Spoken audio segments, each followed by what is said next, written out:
The dust motes danced in the lone shafts of light piercing the gloom of the garage, illuminating the tired gleam of chrome on aging motorcycles. Eleanor Vance ran a practiced hand over a well-worn gas pump handle, its metal cool and smooth beneath her touch. For 17 years, this small-town gas station, tucked away on a forgotten highway, had been her sanctuary. The hum of the refrigerated drink cooler, the occasional clang of the bell over the door, the quiet rhythm of pump and pay, it was a life measured in predictable moments, a stark contrast to the life that had come before. Eleanor was a woman of quiet habits and few words. Her face, etched with the lines of time and experience, held a perpetual expression of calm observation. She moved with a deliberate, almost economical grace, her hands capable and strong despite her age. Most people saw only a kindly, perhaps a little stoic, older woman running a dying business. They saw the faded sign, the peeling paint, the collection of antique oil cans she kept on a shelf. They did not see the steel beneath the surface, the unwavering gaze that missed nothing, the quiet power coiled within a frame that had endured far more than any small town could imagine. Her days unfolded in simple rituals.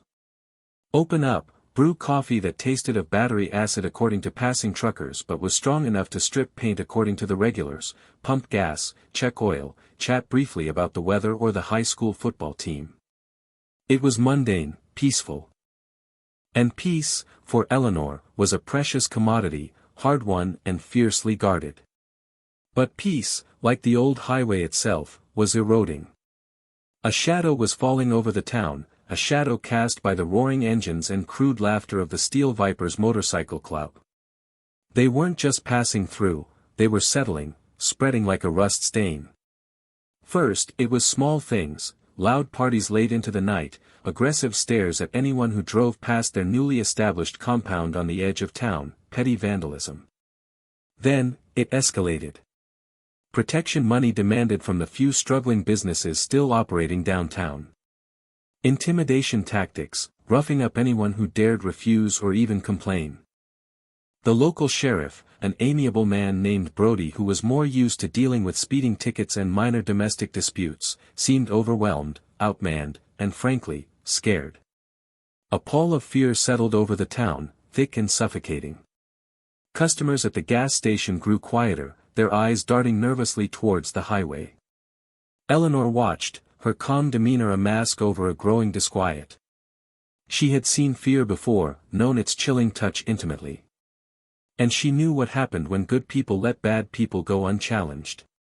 The Vipers, led by a man who called himself Hammer, were a different breed than the weekend warriors Brody was used to.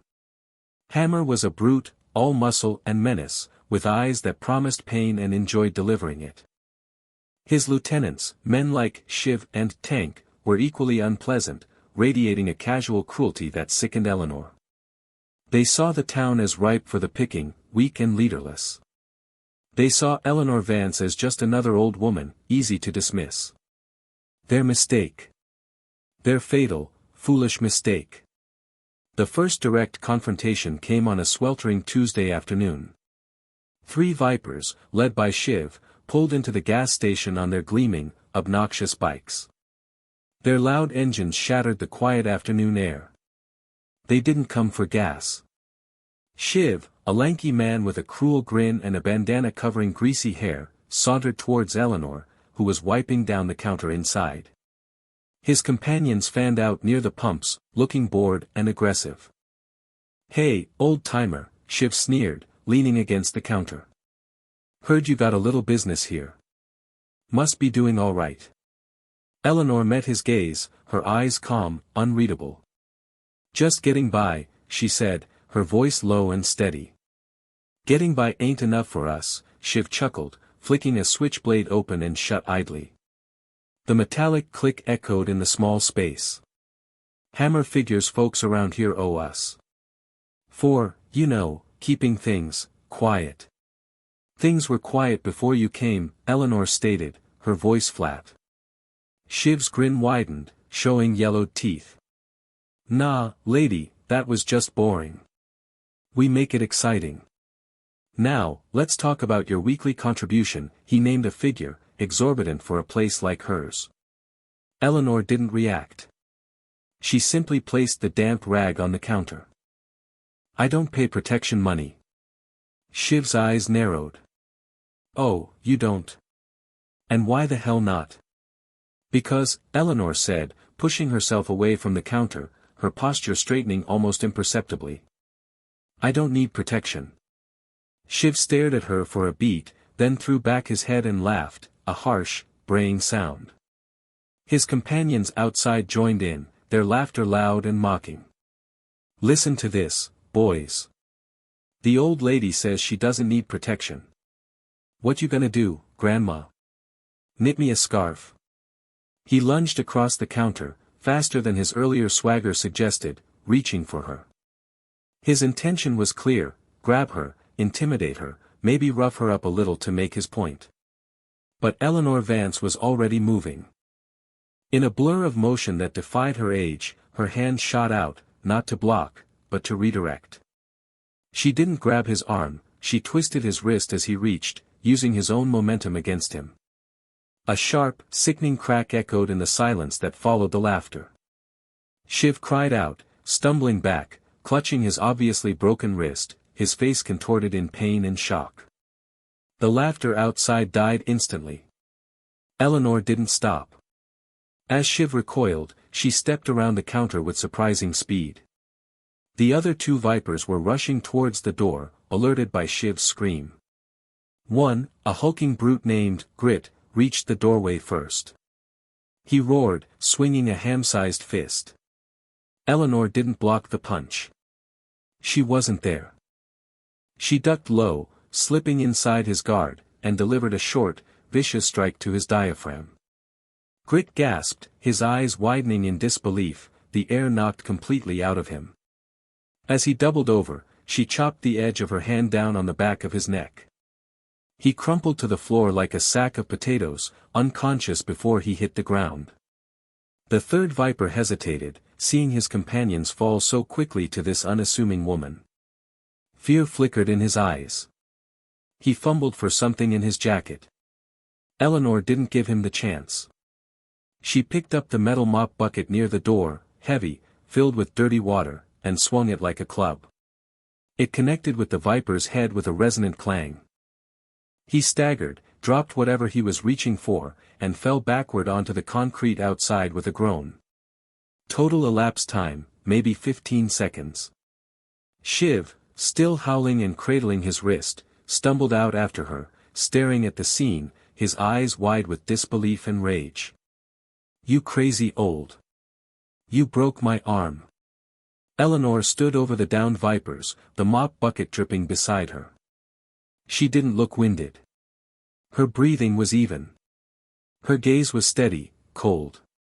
Get out of my town, she said, her voice carrying an authority that silenced even Shiv's pained yelps. And tell Hammer I don't pay. Shiv scrambled onto his bike, his face a mask of fear and fury. He kicked it to life with his good leg and sped away, leaving his unconscious comrades behind. Eleanor watched him go, then turned her attention back to the two vipers on the ground. She checked their pulses, both alive, unfortunately. She sighed, picked up her mop, and went back inside to finish cleaning the counter, leaving the mess for the sheriff. Word spread like wildfire. The old lady at the gas station had taken down 3 steel vipers. Shiv had his arm broken. Grit and the other guy were in the hospital. Hammer was furious. The fear in town was now mixed with a tiny, fragile spark of hope. Maybe, just maybe, someone could stand up to them. Sheriff Brody arrived, looking pale and bewildered. He knew Eleanor was capable. She'd always had a quiet strength about her. But this? This was something else entirely. He took statements, looked at the still unconscious bikers with awe and trepidation, and radioed for backup from the county. Eleanor, he said, rubbing the back of his neck. What was that? Eleanor simply shrugged. Self-defense, Sheriff. They tried to rob me. Brody knew it was more than that. He looked at the precision of the takedowns, the almost casual efficiency. He'd seen similar things in training videos he wasn't supposed to have access to. Eleanor, he said again, lowering his voice. Are you who I think you might be? Eleanor just gave him a long, level look. She didn't answer. She didn't need to. Brody paled further, then nodded slowly. Right, he said, his voice firmer now, laced with a new respect and a significant amount of worry. Right. This changes things. It changed everything. Hammer's ego was bruised, his authority challenged in the most public way possible. He couldn't let this stand. Retaliation was inevitable, and it wouldn't be just 3 thugs this time. It would be all of them. Eleanor knew this. As the sheriff's deputies loaded the Vipers into their cars, she closed the gas station early. She didn't feel fear. She felt a familiar, cold certainty. The peace was broken. It was time to go back to work. That evening, sitting alone in her small apartment above the garage, Eleanor didn't just brood. She planned. The bikers thought they were dealing with a civilian. They were wrong. Her mind, honed by years of training in countless life-or-death situations, was already assessing the situation. Their compound on the edge of town. Their known hangouts. Their numbers. Their likely tactics, brute force, intimidation, overwhelming numbers. Her assets, limited, but potentially powerful. Her skills, dormant, but not dulled. She needed more information. And she needed help. Her contacts weren't in the local phone book. They were scattered across the country, across the world. People she had served with, people who owed her, people she owed. People who understood a different kind of duty, a different kind of fight. She went to a locked cabinet, retrieving an old, heavily encrypted satellite phone. Its technology was decades old to some, but its function was timeless, secure communication with a network that officially didn't exist. She dialed a number she hadn't called in years. An older, gravelly voice answered on the third ring. Alpha 34. Identify. Sparrow 1, Eleanor replied, using her old call sign. A beat of silence. Then, the voice softened, laced with surprise. Eleanor. Good God, Sparrow, where are you? What's wrong? Trouble, Eleanor said simply. Local problem. Gang. Heavy-handed. I could handle the ones they sent today, but they'll escalate. I need intel. Numbers, resources, weaknesses. And maybe I need some friends. The voice on the other end was instantly serious. Say the word, Sparrow. We're still here. Always will be. What do you need? And where in the world are you? She gave him the location, the name of the gang, the leader's name. Just intel for now. I'll assess. If it gets too big, I'll call again. Understood. Stand by, Sparrow 1. We're on it. In the coming days, the town held its breath. The Steel Vipers were eerily quiet. It wasn't a sign of retreat, it was the quiet before a storm. Eleanor kept the gas station open, a quiet defiance, while her mind worked. She used her observation skills, watching traffic, listening to the nervous chatter of the few customers. She noticed new faces around town, not locals, hard-looking men who weren't wearing biker colors but radiated the same thuggish aura. The Vipers were bringing in reinforcements. The intel started trickling in through the satellite phone. The Steel Vipers weren't just a local nuisance, they were a regional chapter, growing rapidly, tied into a larger criminal network involved in drug distribution and illegal arms trafficking. Hammer wasn't just a loudmouth, he was a brutal enforcer moving up the ranks. They had connections, maybe even inside the local law enforcement beyond Brody. Their compound was heavily fortified, a proper stronghold. This was bigger than Eleanor had initially assessed. Much bigger. She made the call again. Alpha 34, this is Sparrow 1. Situation has escalated. Intel suggests they're tied in deep. Bringing in outside help. Sparrow 1, confirmed. What is your requirement? Eleanor took a deep breath. 17 years of peace. It was time to shatter it completely. Requirement is direct support. Air and ground. Full spectrum response.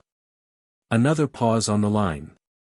Sparrow 1, that's a significant commitment. Confirm intent. Confirm intent, Eleanor repeated, her voice firm. They came into my town, threatened my people, and broke the peace. They need to be removed. Permanently. Understood, Sparrow 1. Assets are limited, but committed. ETA, dependent on vector and asset availability. Stand by for coordination. Standing by, Alpha 3-4. The pieces were falling into place. Eleanor wasn't fighting this alone. Not anymore. Her old life was merging with her new one, the peace of the past 2 decades being sacrificed for the safety of the future. The town, living under the shadow of the Vipers, remained tense. Hammer, seething from the humiliation, was planning his move. He couldn't just send thugs, he needed to make a statement. He needed to crush the defiance that old woman represented.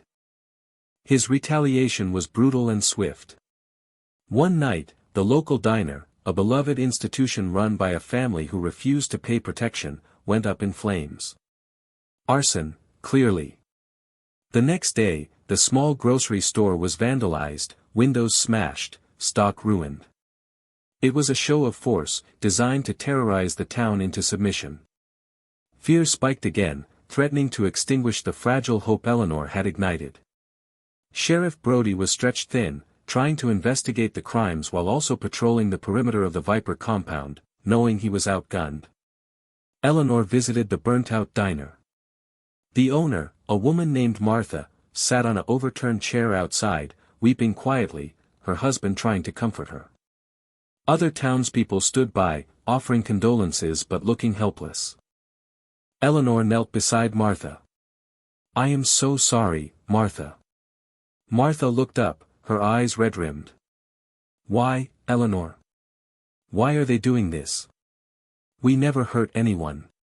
"Because they can," Eleanor said, her voice hard. "They do it because they think nobody will stop them." She looked at the faces of the townspeople. Fear, sadness, resignation. "But they are wrong. Please tell us where you're watching from.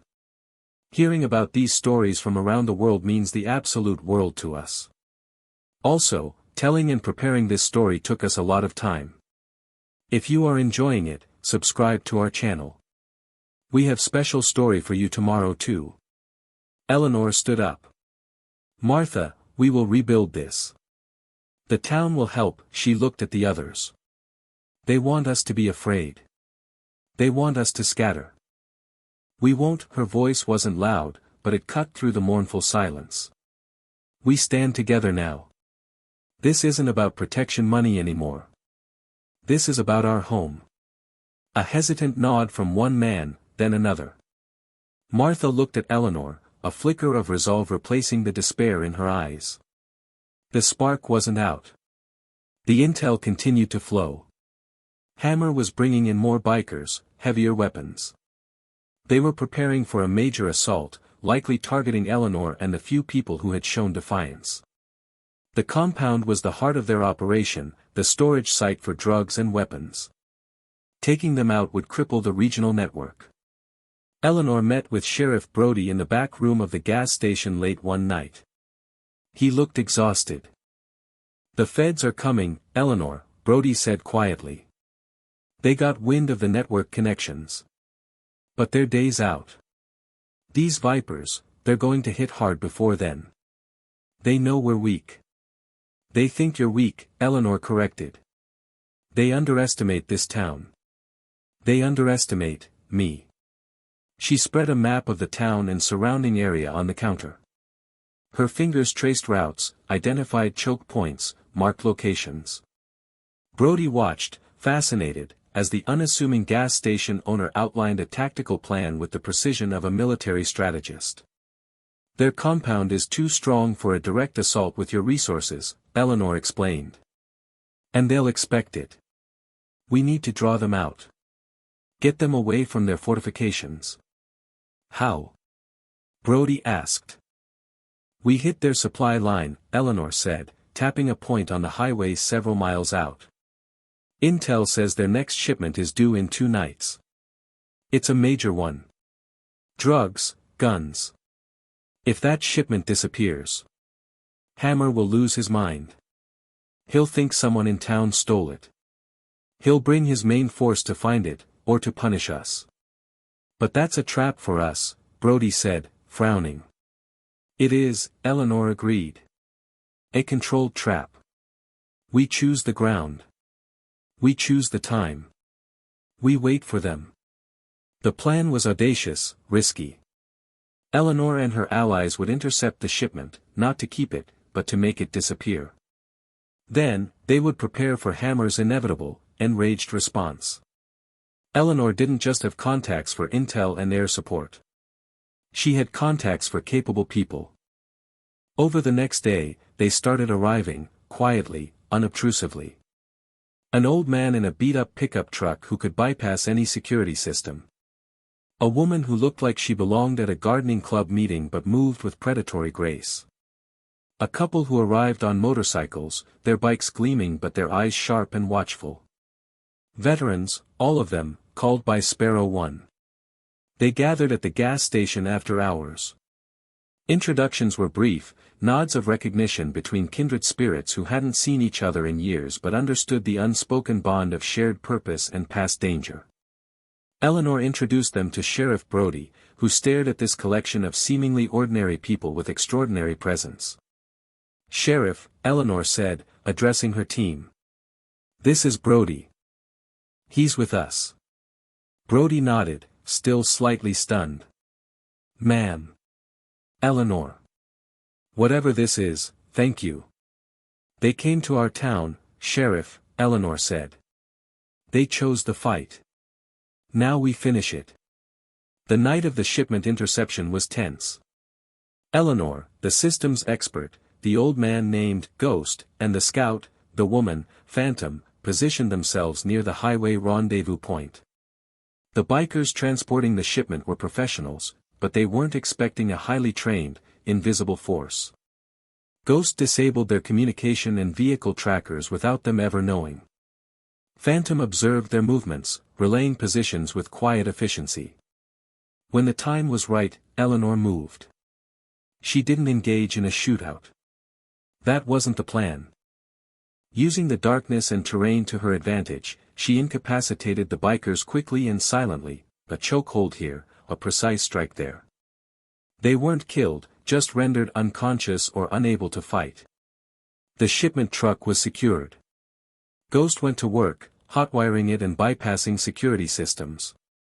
They drove the truck to a prearranged location, an abandoned quarry miles away, and dumped the cargo, sending drugs, money, and weapons to the bottom of a deep, murky pool. The truck was scuttled in another location. The bikers were left tied up for the county sheriff's deputies to find later. Back at the gas station, as dawn broke, the Allies reviewed the operation. Success. Phase 1 complete. Now, they waited. Hammer's reaction was everything Eleanor predicted. When his men didn't show up at the compound and the shipment went missing, he erupted. Rage, suspicion, and a burning desire for vengeance consumed him. He tore his compound apart, questioning everyone. The few bikers found later, groggy and tied up, could offer no useful description of their attackers, only that they were hit fast and hard by something they couldn't see coming. Hammer became convinced the townspeople were involved, hiding the shipment, led by the old woman who had defied him. He gathered every Viper, every reinforcement, every hired gun he could muster. It wasn't about the money or drugs anymore.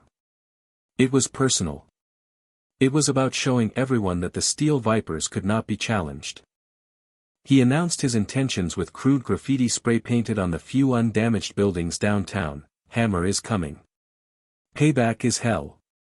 The town was terrified, but also galvanized. Seeing Eleanor and her allies take action, seeing the Vipers exposed as vulnerable, had shifted something. Martha, the diner owner, organized food for Eleanor's team. The grocery store owner, despite his smashed windows, offered supplies. People who had been cowering in their homes now stood on their porches, watching, ready to help in small ways. Sheriff Brody, his initial fear replaced by grim determination, coordinated with Eleanor. His deputies, few in number but loyal, would handle crowd control, secure perimeter points, and be ready to move in when the Vipers were neutralized. Eleanor's plan for the final confrontation was simple, leveraging the town's layout and the Vipers' predictable reliance on brute force. They would let Hammer come. The chosen ground was the area around the gas station itself, and extending down the main street. It was familiar territory, offering angles of fire, cover, and escape routes Eleanor knew intimately. As Hammer and his massive contingent of bikers roared into town, they were met with silence. The streets seemed deserted. Businesses were shuttered, houses dark. It was unsettling, not the terrified chaos Hammer had expected. "Where are they?" Hammer roared, his voice amplified by a megaphone. "Come on out, you rats. Especially you, old woman. Time to pay." His bikers spread out, surrounding the gas station, rumbling their engines, kicking over trash cans, trying to provoke a response. Tension hung heavy in the air. Eleanor was inside the garage, watching through a narrow window. Her allies were in position, Spectre and Ghost covering angles from the rooftops, Vindicator and Guardian positioned behind reinforced walls further down the street, Brody and his deputies securing the cross streets, ready to prevent escape. "They're committed," Spectre's voice crackled over the small comms unit in Eleanor's ear. "Main force is yours, Sparrow 1.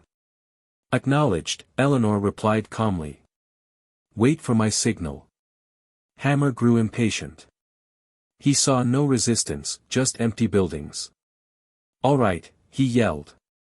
"Tear this place apart. Start with the old woman's dump." His bikers started to dismount, grabbing chains, crowbars, whatever they had brought for destruction. As they moved in, spreading out, they unknowingly triggered the first part of Eleanor's trap. Small, almost invisible tripwires deployed by Spectre and Phantom moments before release strategically placed obstacles. A series of caltrops scattered across the road surface just beyond the initial perimeter, designed to shred tires if they tried a sudden charge or retreat. Dust bombs detonated, not to injure, but to create confusion and obscure vision. Then, the gas station's old, powerful floodlights, rigged by Ghost, suddenly blazed on, blinding the bikers who had been in the shadows. It was the signal. From the rooftops, Spectre and Ghost didn't open fire with lethal force. Instead, they used specialized non-lethal rounds and devices, tasers disguised as projectiles, high-intensity strobe lights, ear-splitting sonic emitters. It wasn't meant to kill, but to disorient, incapacitate, and cause chaos. Bikers screamed as they were hit by unseen forces, their bikes faltering as tires blew. Engines sputtered and died. Confusion ripped through the ranks. Hammer roared in frustration. "What the hell? Find them! Find them!" As the bikers reeled from the initial, unexpected assault, Eleanor emerged from the garage. She wasn't wearing tactical gear. She was wearing her usual simple clothes. But in her hands, she held a well-maintained, older model rifle, held with practiced ease. This wasn't for shooting, it was a statement. She didn't speak. She raised the rifle slightly, then brought it down in a sharp, precise motion, pointing towards the sky. Miles away, a low rumble began, growing rapidly into a thunderous roar.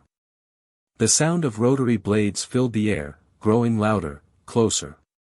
The Vipers, even Hammer, paused, looking up, bewildered. Then, it appeared over the tree line, a large, dark shape, unmistakable against the morning sky.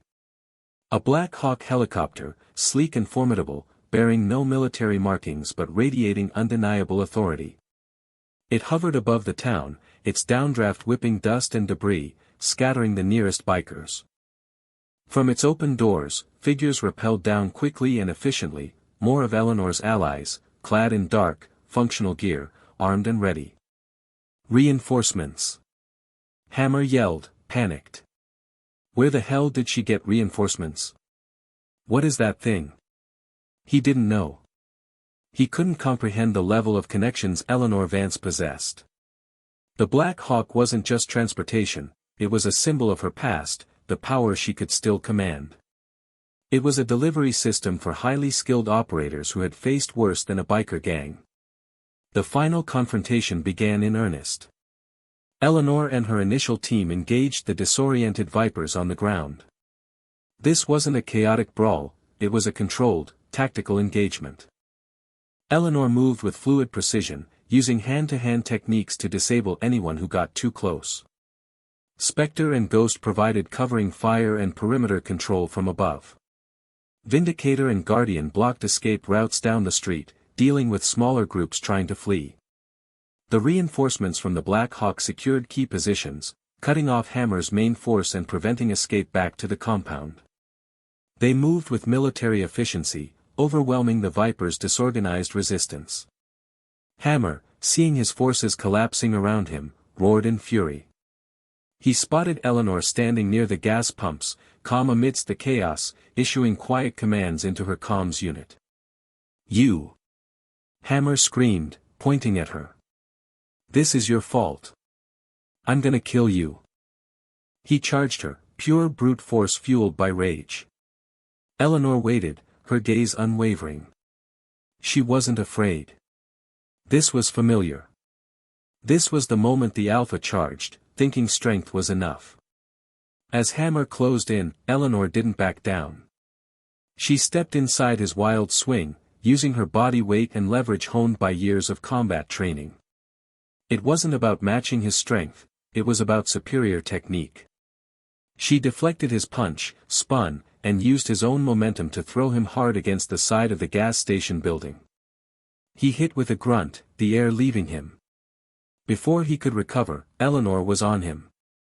She didn't deliver flashy moves, just efficient, brutal strikes designed to incapacitate. A knee to the ribs, an elbow to the jaw. Hammer was tough, but he was undisciplined. He fought with rage, Eleanor fought with cold, calculated skill. He threw wild punches, she delivered precise strikes. He was a bully, she was a warrior. She ended it quickly. A short, sharp blow to a pressure point near his temple. Hammer's eyes rolled back, and his massive body went limp. He slumped against the wall, defeated. The fight drained out of the remaining Vipers as their leader fell. Seeing their overwhelming defeat, the precision and power arrayed against them, they dropped their weapons, surrendered. Sheriff Brody and his deputies, along with the newly arrived federal agents who had been notified by Eleanor's network, moved in to secure the area, cuff the Vipers, and take Hammer into custody. The Black Hawk landed in the nearby empty lot, its crew securing the perimeter and overseeing the collection of evidence and prisoners. Silence gradually settled over the town street, broken only by the distant wail of arriving police sirens and the quiet voices of Eleanor's team systematically clearing the scene. Eleanor stood over Hammer's unconscious form, her breathing still even. She looked at the destruction, the scattered bikes, the faces of the townspeople slowly emerging from their homes, tentative at first, then with relief and awe. Sheriff Brody approached her, shaking his head in disbelief. "Eleanor. I don't even know what to say," he gestured to the Black Hawk, the disciplined team securing the Vipers. "Who are you?" Eleanor looked at the helicopter, at her team already melting back into the background, blending in as if they had never been there. She looked at the town, bruised but not broken. "Just, someone who hates bullies, Sheriff," she said softly. In the days that followed, the full extent of the Steel Vipers operation was uncovered. With Hammer and his lieutenants in custody, the regional network crumbled. The dumped shipment was recovered from the quarry. Corrupt officials who had been on the take were exposed and arrested, thanks to intel provided by Eleanor's network. Eleanor's allies disappeared as quietly as they had arrived, a nod, a handshake, a promise to be there if she ever called again. The Black Hawk was just gone. For the outside world, it would be reported as a multi-agency task force operation, a successful bust of a regional crime ring. The official reports wouldn't mention an elderly gas station owner or a Black Hawk appearing out of nowhere. The town began to heal. The diner was rebuilt, better and brighter, with help from volunteers across the county. The grocery store reopened. The fear was gone, replaced by a quiet pride and a newfound sense of community. Eleanor Vance went back to running her gas station. The bell above the door still clanged, the coffee was still terrible, the pumps still hummed. But things were different. People looked at her differently now. Not with pity or dismissal, but with profound respect. Truckers stopped just to shake her hand. Locals dropped by just to say hello, to thank her. The quiet old lady had shown them what true strength looked like. She hadn't just fought for them, she had inspired them to stand up for themselves. Sheriff Brody became a frequent visitor, not just for gas, but to talk. He never asked directly about the Black Hawk again, or about her past. He didn't need to. He knew the gas station was more than just a place to fill your tank. It was a symbol of resilience, watched over by a quiet guardian who had traded a life of global conflict for a life of local peace, and found the will to fight for that peace when it was threatened. Eleanor Vance, Sparrow 1, sat on her porch swing one evening, watching the sunset paint the sky in hues of orange and purple. The sounds of the town were different now, not the roar of motorcycles, but the distant laughter of children playing, the murmur of neighbors talking. She had wanted peace. She had found it, lost it, and fought to reclaim it, not just for herself, but for the place she now called home. The scars of her past remained, but they were tempered by the knowledge that she had made a difference. She had proven that age was just a number, that true strength lay in courage and conviction, and that even in the quietest corners of the world, a warrior's spirit could still blaze bright when justice called. The town was safe. And Eleanor Vance had finally found a peace that felt earned. Up next, you've got two more standout stories right on your screen. If this one hit the mark, you won't want to pass these up. Just click and check them out.